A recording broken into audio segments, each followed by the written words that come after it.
Good morning, dear students. Today we are going to study about nuclear transplantation experiment in amphibians. ഈ സ്ലൈഡിൽ കാണിച്ചിരിക്കുന്നത് nuclear transplantation experiment ഈ മേഖലയിൽ ഒട്ടനവധി contributions നൽകിയ സയന്റിസ്റ്റുകളും അവരുടെ എക്സ്പെരിമെന്റ് അനിമലുമാണ്. ആദ്യത്തെ ഫോട്ടോഗ്രാഫ് നിങ്ങൾ കാണുന്ന രണ്ട് scientist Robert Briggs and Thomas King. ഇവർ രണ്ടുപേരും ന്യൂക്ലിയർ ട്രാൻസ്പ്ലാന്റേഷൻ എക്സ്പെരിമെന്റ്സ് കുറെ അധികം കണ്ടക്ട് ചെയ്തിട്ടുണ്ട്. എന്നിട്ട് വളരെയധികം കണ്ടുപിടുത്തങ്ങളും ഈ മേഖലയിൽ അവർ നടത്തിയിട്ടുണ്ട്. താഴത്തെ ഫോട്ടോഗ്രാഫ്സ് ജോൺ ഗേർട്ടന്റേതാണ്. അദ്ദേഹത്തിന്റെ എക്സ്പെരിമെന്റ് അനിമലായ സിനോപ്പസ് ആണ് സൈഡിൽ കാണിച്ചിരിക്കുന്നത്. അദ്ദേഹം ഈ മേഖലയിൽ ഒട്ടനവധി കോൺട്രിബ്യൂഷൻസ് നൽകിയ ഒരു സയന്റിസ്റ്റ് ആണ്. അപ്പോൾ ഈ മേഖല ന്യൂക്ലിയർ ട്രാൻസ്പ്ലാന്റേഷൻ എക്സ്പെരിമെന്റ് ഈ മേഖലയിൽ കുറെ അധികം കോൺട്രിബ്യൂഷൻസ് സമ്മാനിച്ച സയന്റിസ്റ്റുകളും അവരുടെ എക്സ്പെരിമെന്റ് അനിമലുമാണ് ഈ സ്ലൈഡിൽ കാണിച്ചിരിക്കുന്നത്. Now, what is nuclear transplantation experiment? It involves the removal of nucleus from a cell and introducing nucleus into another cell. ഇവിടെ നമ്മൾ ഒരു സെല്ലിൽ നിന്ന് ന്യൂക്ലിയസ് റിമൂവ് ചെയ്ത് കളയുന്നു. എന്നിട്ട് മറ്റൊരു സെല്ലിൽ നിന്ന് എടുത്ത ന്യൂക്ലിയസ് ഈ സെല്ലിൽ ഇൻജെക്റ്റ് ചെയ്തിട്ട് അതിന്റെ ഡെവലപ്മെന്റ് പഠിക്കുന്നു. ഇതാണ് nuclear transplantation experiment. And nuclear transplantation experiments in developing eggs and embryo help in understanding the role of nuclear cytoplasmic interaction during development and totipotency of early embryonic cells. Nuclear transplantation എക്സ്പെരിമെന്റ്സിലൂടെ നമുക്ക് എന്തൊക്കെ മനസ്സിലാക്കാൻ സാധിച്ചു? The role of ന്യൂക്ലിയസിന്റെ role, ഡെവലപ്മെന്റിൽ ന്യൂക്ലിയസിന്റെ role എന്താണെന്ന് നമുക്ക് മനസ്സിലാക്കാൻ സാധിച്ചു. ദെൻ ന്യൂക്ലിയർ സൈറ്റോപ്ലാസ്മിക് ഇന്ററാക്ഷൻ, അതിന്റെ ഇമ്പോർട്ടൻസ്, ന്യൂക്ലിയർ സൈറ്റോപ്ലാസ്മിക് ഇന്ററാക്ഷന്റെ ഇമ്പോർട്ടൻസ് നമുക്ക് മനസ്സിലാക്കാൻ സാധിച്ചു. Then totipotency of nuclei of early embryonic cells. Early embryonic cells nuclear totipotent ആണ്. ഇതെല്ലാം നമുക്ക് ന്യൂക്ലിയർ ട്രാൻസ്പ്ലാന്റേഷൻ എക്സ്പെരിമെന്റ്സിലൂടെ മനസ്സിലാക്കാൻ സാധിച്ചു.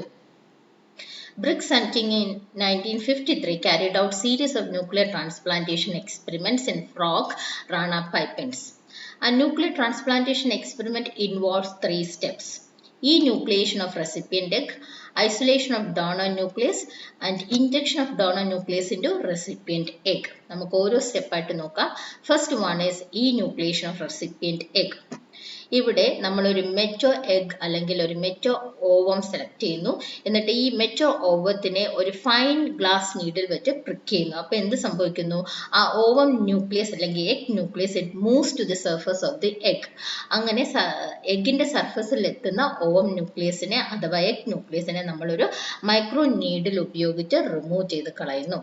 അങ്ങനെ നമ്മളിവിടെ മെച്ചോ ഓവത്തിനെ ന്യൂക്ലിയേറ്റ് ചെയ്തു, അല്ലെങ്കിൽ മെച്ചോ ഓവം ന്യൂക്ലിയസിനെ നമ്മൾ റിമൂവ് ചെയ്ത് കളഞ്ഞു. നെക്സ്റ്റ് സ്റ്റെപ്പ് എന്ന് പറയുന്നത് isolation of donor nucleus. Embryo from which nucleus is isolated is called donor. ഇതിനു വേണ്ടി നമ്മൾ ആദ്യം ഒരു എംബ്രിയോ സെലക്ട് ചെയ്യും. And embryo from which nucleus is isolated is called donor. Blastula സ്റ്റേജിലുള്ള എംബ്രിയോ ആണ് നമ്മൾ സെലക്ട് ചെയ്യുന്നത്. എന്നിട്ട് ഈ ബ്ലാസ്റ്റുലയെ നമ്മൾ ട്രിപ്സിൻ വെച്ച് ഡൈജസ്റ്റ് ചെയ്യും.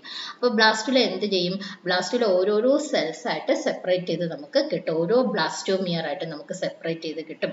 എന്നിട്ട് ഒരു ബ്ലാസ്റ്റോമിയറിനെ അല്ലെങ്കിൽ ഒരു സിംഗിൾ സെല്ലിനെ നമ്മൾ സെലക്ട് ചെയ്യും.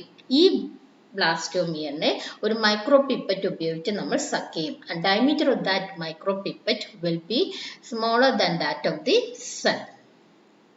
അപ്പൊ എന്താണ് സംഭവിക്കുന്നത്? സെല്ലിന്റെ സെൽ മെംബ്രെയിൻ ബ്രേക്ക് ചെയ്തിട്ട് നമുക്ക് ന്യൂക്ലിയസിനെ മാത്രം സക്ക് ചെയ്തെടുക്കാൻ സാധിക്കും.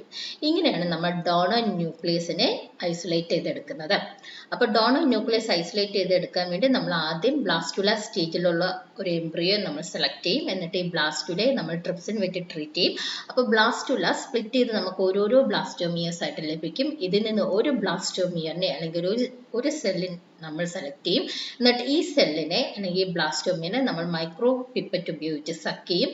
And diameter of that micropipette is slightly smaller than that of the cell. അപ്പോൾ സെല്ലിന്റെ സെൽ മെംബ്രെയിൻ ബ്രേക്ക് ചെയ്ത് നമുക്ക് ന്യൂക്ലിയസ് സക്ക് ചെയ്തെടുക്കാൻ സാധിക്കും. Next is injection of donor nucleus into recipient egg. ഇങ്ങനെ എടുക്കുന്ന ഡോണർ ന്യൂക്ലിയസിനെ നമ്മൾ ആദ്യം ഒരു എഗ് മെച്ചോ എഗ്ഗിനെ ന്യൂക്ലിയേറ്റ് ചെയ്ത് വെച്ചിട്ടുണ്ട്. ആ എഗ്ഗിലേക്ക് അല്ലെങ്കിൽ ആ ഓവത്തിലേക്ക് നമ്മൾ ഇൻജെക്റ്റ് ചെയ്യും. നമ്മൾ എടുക്കുന്ന ഡോണർ ന്യൂക്ലിയസിനെ നമ്മൾ എന്ത് ചെയ്യും? ഇൻജെക്ട് ചെയ്യും. ഈ ന്യൂക്ലിയേറ്റ് ചെയ്ത എഗ്ഗിലേക്ക് അല്ലെങ്കിൽ ഓവത്തിലേക്ക് നമ്മൾ ഇൻജെക്ട് ചെയ്യും. അങ്ങനെ ഓവത്തിലേക്ക് ന്യൂക്ലിയസ് ഇൻജെക്ട് ചെയ്യുമ്പോൾ that ovum start developing. It undergoes cleavage, then blastulation, gastrulation, then tadpole, and finally it develops into adult frog. John Girton and colleagues used a slightly different method of nuclear transplantation experiment in frog Xenopus. അവരെന്താണ് ചെയ്തത്? They select unfertilized recipient egg of frog. അവർ unfertilized ആയിട്ടുള്ള frog ovum recipient എഗ്ഗായിട്ട് എടുത്തു. എന്നിട്ട് ആ frog എഗ്ഗിനെ UV ലൈറ്റിലേക്ക് എക്സ്പോസ് ചെയ്തു. എന്തിനു വേണ്ടിയിട്ടാണ് UV ലൈറ്റിൽ എക്സ്പോസ് ചെയ്തത്? To destroy the nucleus. എന്നിട്ട് അവർ ഡോണർ ന്യൂക്ലിയസ് എവിടെ നിന്നാണ് എടുത്തത്? ഫ്രോഗിൻ്റെ തന്നെ ഫുഡ് വെബിങ്ങിലുള്ള സ്കിൻ സെൽസിൽ നിന്നാണ് ഡോണർ ന്യൂക്ലിയസ് എടുത്തത്. ഫ്രോഗിന്റെ ഫുഡ് വെബിങ്ങിലുള്ള സ്കിൻ സെൽസിൽ നിന്ന് ഡോണർ ന്യൂക്ലിയസ് ഐസൊലേറ്റ് ചെയ്തെടുത്തു. എന്നിട്ട് ഈ ഡോണർ ന്യൂക്ലിയസിനെ ഈ ന്യൂക്ലിയേറ്റ് ചെയ്ത എഗ് സൈറ്റോപ്ലാസത്തിലേക്ക് ഇൻജെക്ട് ചെയ്തു. ഇങ്ങനെ ഇൻജെക്ട് ചെയ്തപ്പോൾ ദാറ്റ് എഗ് അല്ലെങ്കിൽ ovum it start developing. It undergoes cleavage, blastulation, gastrulation, then tadpole, and it develops into an adult frog.